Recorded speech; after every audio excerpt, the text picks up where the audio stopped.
If I ask you the question, what do you think is one of the biggest problems that couples have when they argue? What might you say? Usually, I think most of us would probably say, like, communicating is probably the biggest issue, and I think that's true. But I wanted to talk about why I think that happens, why there is such a problem with us as couples when we communicate with our partner or our partners communicate with us, and why we're not doing that the best that we can. So, and first off, I think that arguing in itself is just a kind of it's part of relationships. So getting around that is not going to happen. But what I want to do is talk a little bit in this video about what I see is the biggest problem with couples, and why they're not communicating well when they're arguing. And then in the next video, I'll probably go over some topics on how to do something different. So here it is. The reason that we tend not to communicate when we're arguing, and we do it terribly, is because we have this almost like human tendency to want to be correct or be right or be righteous or win an argument, and that's not good for relationships, just to put it blankly. When we're doing something at work, that might be fine. If you're a lawyer, that's awesome because you need to do that well. But to really kind of have a hierarchical relationship based on who's right and who's wrong when we're arguing, it just doesn't set a good tone. And we know this because when we are being accused of being wrong by our partner, we don't like it.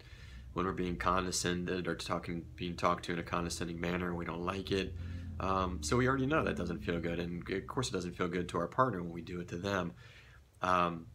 So noticing our tendencies to be right over what in essence are trivial things when we're arguing, and even if they're bigger things that have more weight or gravity or importance too, it's still not okay to try to win an argument by being right. And in fact, if we even imply being right as winning, then there has to be a loser. And since we're in the same relationship as our partner, the relationship loses and we lose too. It's almost like we're in a boat together with our partner, and we're throwing, I don't know, rocks at each other, and the rocks that we're throwing are missing and they're putting holes in the boat.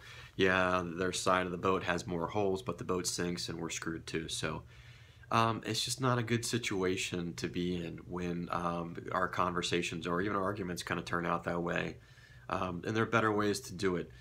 So the first thing, and like I said, in the next video I want to go over kind of different ways that you can communicate where you're not getting into basically a pissing match with your partner.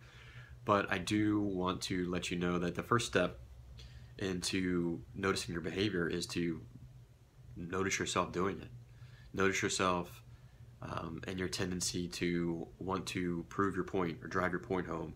Or a better one is your partner's talking to you and you're not hearing a word they're saying because you're trying to think of what to say next to prove your counterpoint.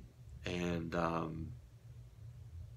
not a good recipe for communicating. So I want to leave you with this too, a quote that I heard some time ago, and it's very simply stated but so profound, and that is, when you're married, you have a choice. You can either be right or you can be happy.